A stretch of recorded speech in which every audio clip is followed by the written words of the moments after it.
For the Climate Discussion Nexus, I'm John Robson, and off we go again with a readout from our Wednesday Wake Up newsletter, reminding people that if we're going to treat man-made climate change seriously as a scientific issue, we need some clarity and consistency about when exactly its effects became serious.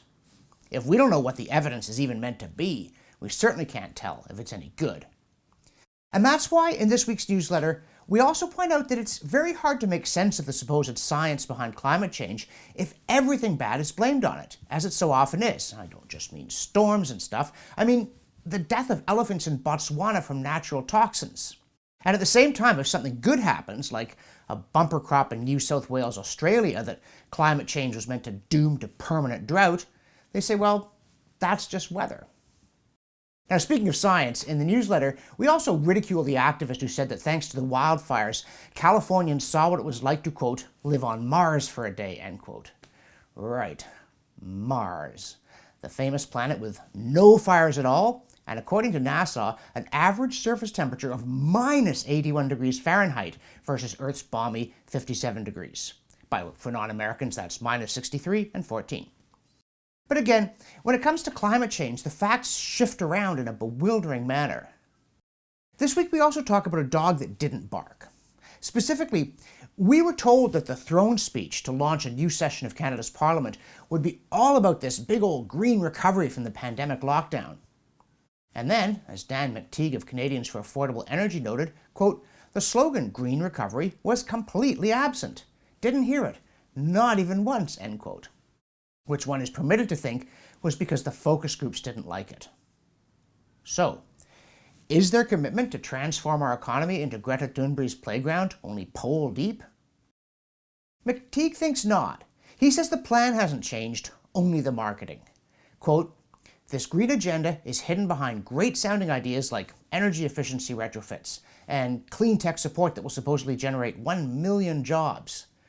This, he notes, is even more ambitious than the 50,000 green jobs Dalton McGuinty, Kathleen Wynne, and Jerry Butts promised with the spectacular failure known as the Ontario Green Energy Act, end quote.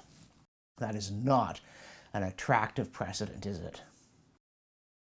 Now, in some sense, assuming McTeague is right, and we think he is, the people running our country do get points for consistency. They really believe CO2 is destroying the planet, and in consequence, they are really going to act as though they believed CO2 was destroying the planet. Certainly the throne speech didn't mention the oil and gas industry either, and if it had, it would have been the way the anteater in that old series The Ant and the Aardvark said, hey Ant, I want to talk to you about your future. But at the same time that they get points for consistency, they lose at least as many for hypocrisy. Because the great and the good, including Prince Charles and any number of celebrities who aren't climate scientists, really are planning a great reset, not as some plot, but because they all believe in it, and they don't know, and don't want to know, anyone who doesn't. But they do know Justin Trudeau, and they know he's on board.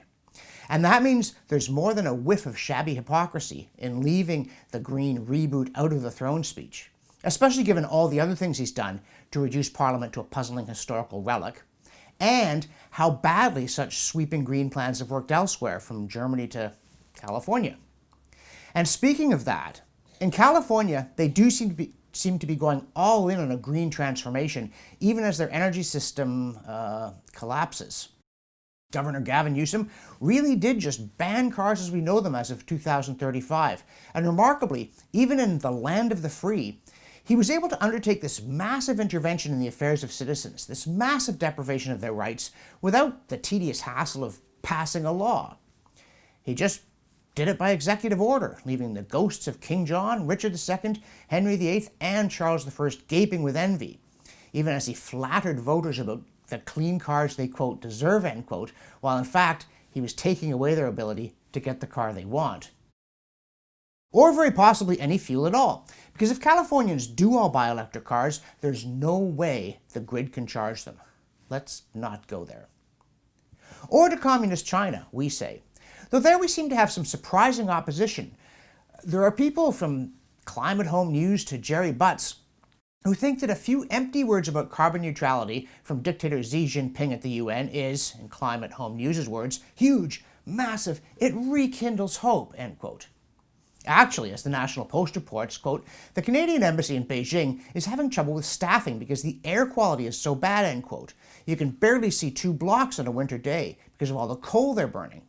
And plenty of other commentators said, hey, China is eyeing Taiwan hungrily, distracting us with platitudes, and trying to get us to cripple our economies with real anti-fossil fuel measures, and thus undermine our strategic power in return for nothing from China. And it's curious, superficially one's view of climate change ought to be independent of one's view of Karl Marx. But for some reason, credulity about the latter and about the former seem to travel together. Along with credulity about hydrogen as the fuel of the future, which it has been since I think about 1836. But as we note, David Archibald did the math, and it doesn't look good. Hydrogen just gives you too little energy per liter, it takes too much energy to liquefy it, and in other ways, the physics of hydrogen just aren't favorable. Now look, we know predictions that something will never work have often been wrong, though don't forget they've also often been right. But if hydrogen energy can work, some entrepreneur will make it work and they'll get rich. And if it can't work, don't let some government subsidize it and make a huckster rich at public expense. In the newsletter, we also note that many alarmist scenarios about climate change rely on the unchecked population growth we were threatened with in that 1970s eco-scare that went from population bomb to prediction bust. It didn't happen, and it's not happening, so revise the estimates, folks.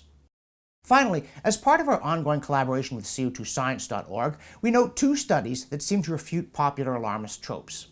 One of them shows that a reef in Brazil suffered serious bleaching due to high temperatures, but only 2% of the coral, quote, showed partial or total mortality, end quote, and those were only in shallow water.